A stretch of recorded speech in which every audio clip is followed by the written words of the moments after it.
Oburu Odinga, najua kina Sifuna walikuwa najiringa, Musea yuko, saa hii imekosekana tu wiki moja.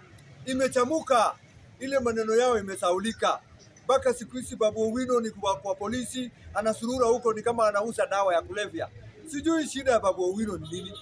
We Babu Owino, we waacha maneno mingi. We kuja kwa serikali, ubarikiwe na hii mzee, kwa sababu hii ODM, linda ground, ndio ODM original.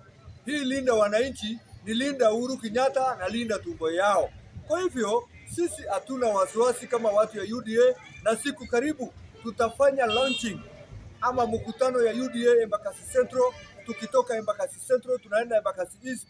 Kila maeneo bunge 17 constituency ya Nairobi tunataka kufanya launching kila wiki, tuwaonyeshe kwanza Nairobi tumeshika kabla washikane hiyo united tumbo yetu, kwa sababu hakuna mtu aliwachagua mkuwe viongozi ya wananchi. Nyinyi si ndio mnasurura na hiyo tumbo yenu ya samani. Kama Kalonzo amekula maka 40 mpaka saa hii anasurura na hiyo. Najua tumbo ijaagi, ikijaa inaendaga choo inanukaga, mtu anaendaga peke yake ya kishiba. Kwa hivyo msitunukishie. Ya mwisho, mimi